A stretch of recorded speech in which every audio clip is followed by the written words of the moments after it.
예. 나머지 우리가 단 두 개 주제를 남기고 있습니다. 하나는 이제 문재인 정부 반환점을 던지 지금 한 10여 일쯤 지났죠. 문재인 정부 관련 얘기 하나 해볼 게 있고, 나머지는 지금 최근에 이제 어, 지소미아를 포함한 한미일 관계와 우리 대북한 관계까지 포함해서 큰 두 가지를 짚어보겠습니다. 일단 문재인 정부 반환점을 돌아서 10여 일이 지났는데요. 화요일 날 있었던 국민과의 대화, 전반적인 기조를 보면은 뭔가 새롭게 전환을 해보겠다는 것보다는 가던 길 쭉 가겠다라는 설명 자리처럼 느꼈습니다. 문재인 정부 반환점 상황 어떻게 진단하고 계시는지, 예, 우리 홍 소장님. 지금 반환점 조사 시점에서 이루어진 대통령 지지율 조사들을 보면은 대동소이하게 나옵니다. 한 45% 플러스 마이너스에서 나오고요. 저희들 조사에서도 45.1%가 나오는데,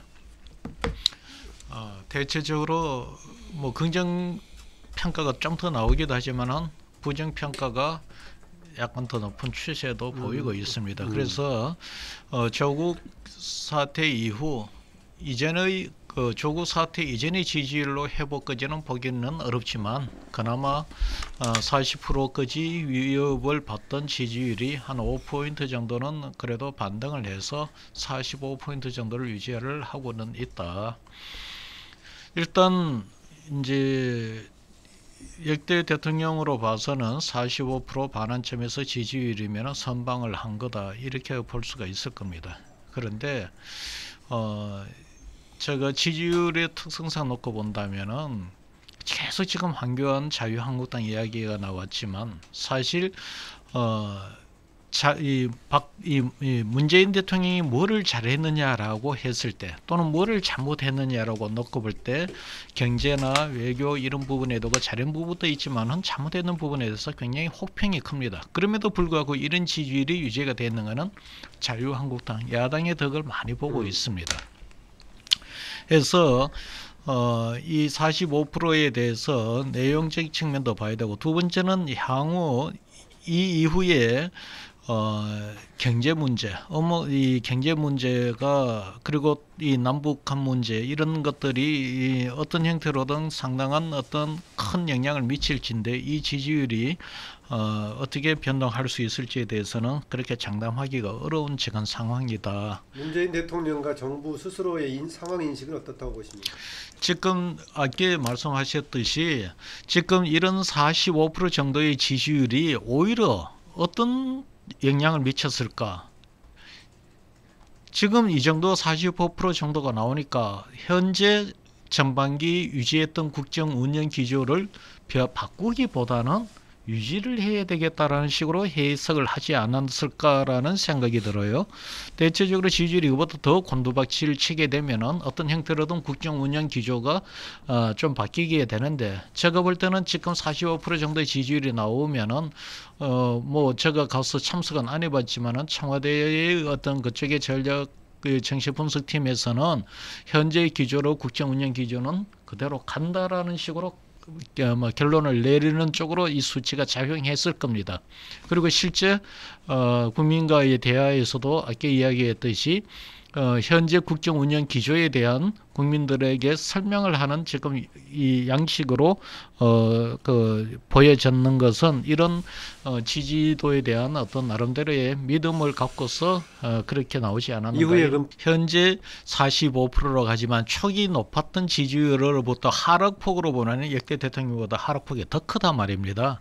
그거를 또 고려를 해서 이 지지도를 해석을 해야 되는데, 그러면 왜 그렇게 하락했는가? 그리고 현재 지금 부정적 평가가 나오고 있는 영역들이 앞으로 개선될 여지가 있다면 현재의 정치 국정 운영 기조를 가도 무방하겠지만, 그 부분이 개선이 될 여지가 없다면은 향후 지지율 그런 요인들이 이후에 지지도 하락으로 간다. 대체적으로 정치 사회적 요인들은 단기적 효과로 정권 초기에 나타나지만, 경제는 가면 갈수록 끝으로 갈수록 크게 나타나기 때문에 향후 나타날 경제 문제에 대한 그 변수를 깊이 봐야 될 것이다. 예.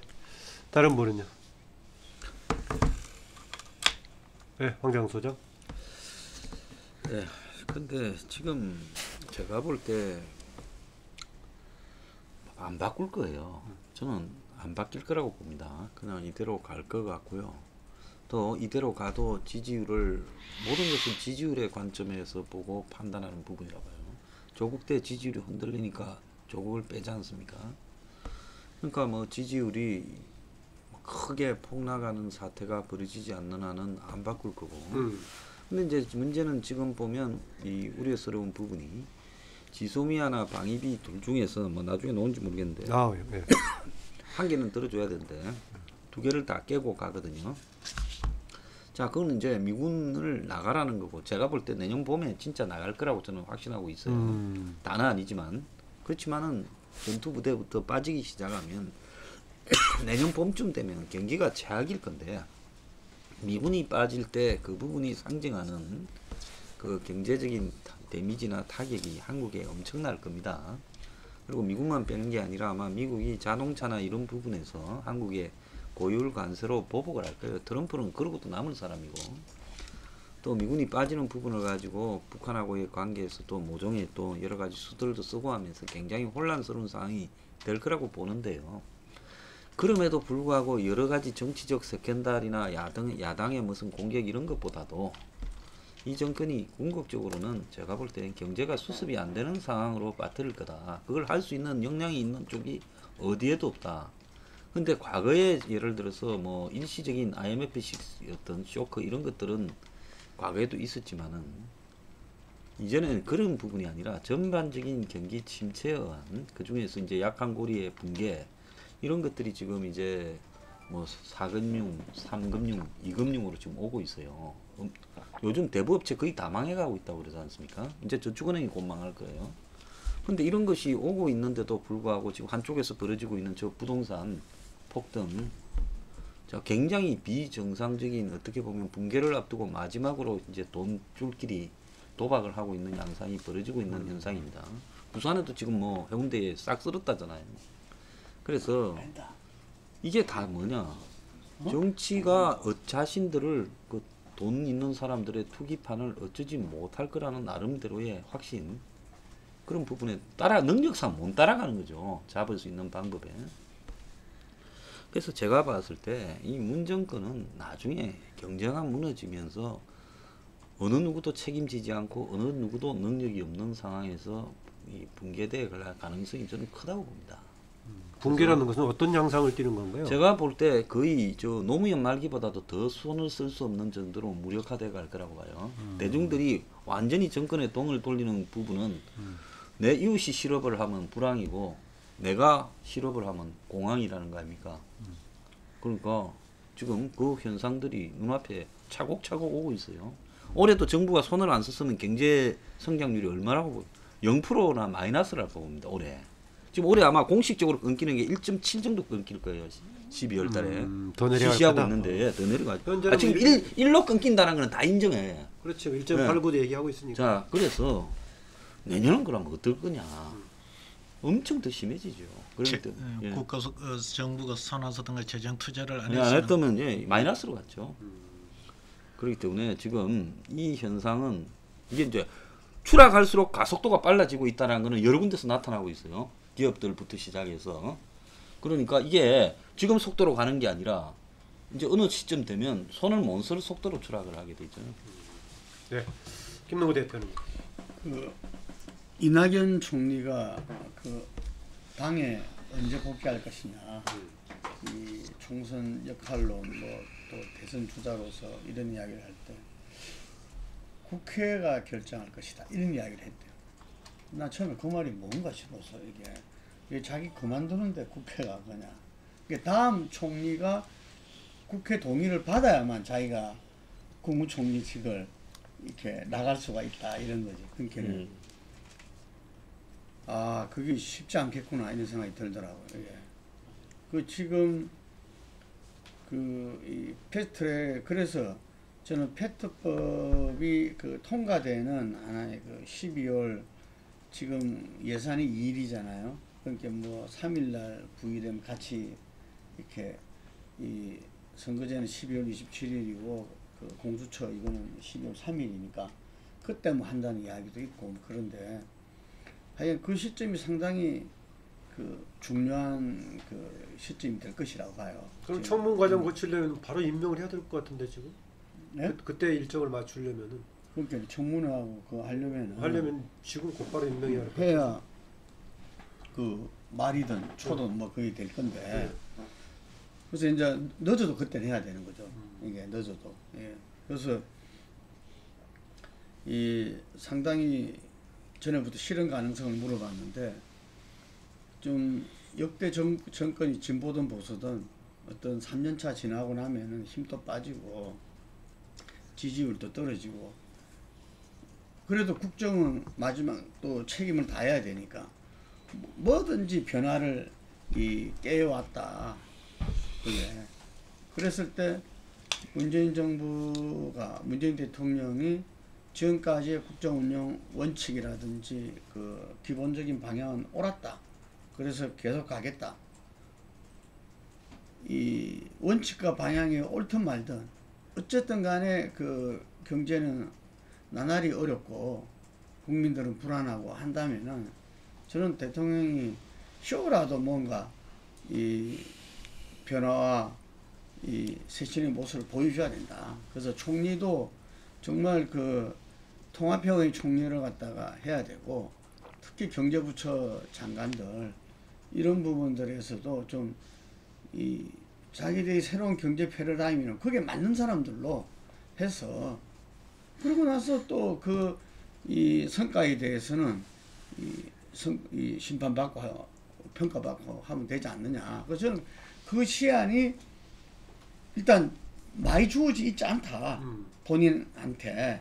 그래서 뭐 3월 달부터 완전히 선거판으로 간다면은 저는 12월, 1월, 2월 이게 어쨌든 이 기간 안에 뭔가 이 나머지 국정 운영을 이렇게 하겠습니다.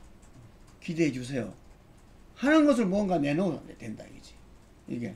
그래서 저는 이게 당의 문제가 아니라 이거는 문재인 대통령한테 주어진. 그런데 변화에 대한 별로 필요성을 느끼지 않고 있다라고 보는 것 같은데요, 문재인 대통령이.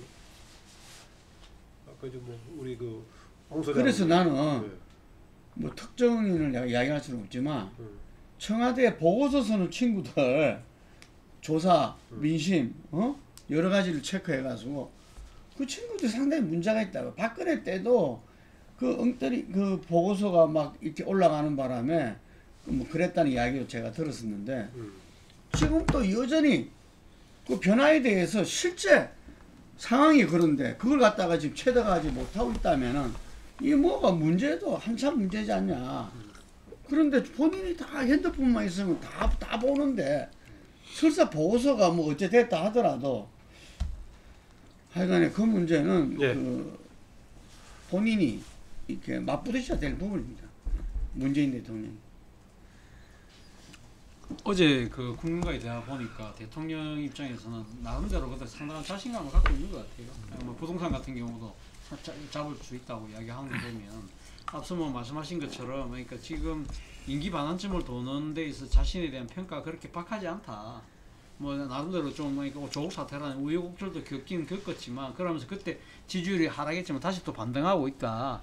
그리고 또 그리고 자기 나름대로 그러니까 남북 문제라든지 그러니까 전쟁 위기에서 벗어났고 이러한 부분들에 대해서는 상당한 또 어제 자부심을 또 표방을 했거든요. 그게 실제 속낸 것 같기도 하고요. 그리고 또 한편으로는 본인이 생각했을 때 지금 이 야당의 헛발질 그리고 상당히 또 뭡니까 이 보수 통합의 엇박자 이런 것들 보면서 상당히 또 이렇게 조금 느긋한 측면도 분명히 있는 것 같아요. 그렇기 때문에 그래서 지금 당장은 자신이 지금 그 문재인 정부가 들어서고 난 뒤에 지금 의욕적으로 해오고 있는 그 여러 가지 경제 정책들 이런 부분들에 대해서 당장 성과는 안 나지만 조금만 있으면 충분히 성과가 날 수 있다. 막 그렇게 생각을 하고 있는 거고 그래서 어제도 그 이야기를 했지 않습니까? 남은 이 방향은 그대로 이렇게 쭉 가겠다는 이야기를 했고요. 그리고 또 하나는 지금 나머지 뭐 검찰 개혁을 비롯한 여러 가지 개혁 입법의 문제는 이번 정기국회가 끝날 때쯤 되면 패스트트랙에 올라가 있는 법들 통과되고 하면 이 정도 충분하게 지지층들한테 어필할 수 있다. 문재인 정부가 왜 출범했는지 그 정도는 충분히 존재 증명을 해낼 수 있다. 막 그런 생각을 하는 것 같아요. 그래서 지금 당장은 뭐 집도기 정도는 잡는데 충분한 것 같고 나아가서는 문제는 앉아니까 지금 중도층 부동층이라고 할 수 있는 산토끼를 잡아올 수 있다는 판단으로 나름대로 쓴 것 같아요. 그 판단의 그름 하에는 앞서도 방금 이야기했던 야당의 저런 그러니까 이 지금 난맥상 이런 부분들 때문에 상당히 우리가 관사의 이익을 거둘 부분이 많다. 그렇다고 한다면 내년 총선은 무난하게 넘어갈 수 있을 것이다. 총선을 이기고 나면 아마 정권 재창출 뭐 이제 완전히 누수 떡먹기 아니겠느냐는 판단을 대통령을 비롯해서 집권 세력이 하고 있는 것처럼 보입니다. 그런데 우리 아까 한 소장 말씀하신 것처럼 그러나 지금 당장 내년 총선부터라도 저는 결코 쉬운 게임은 아니다.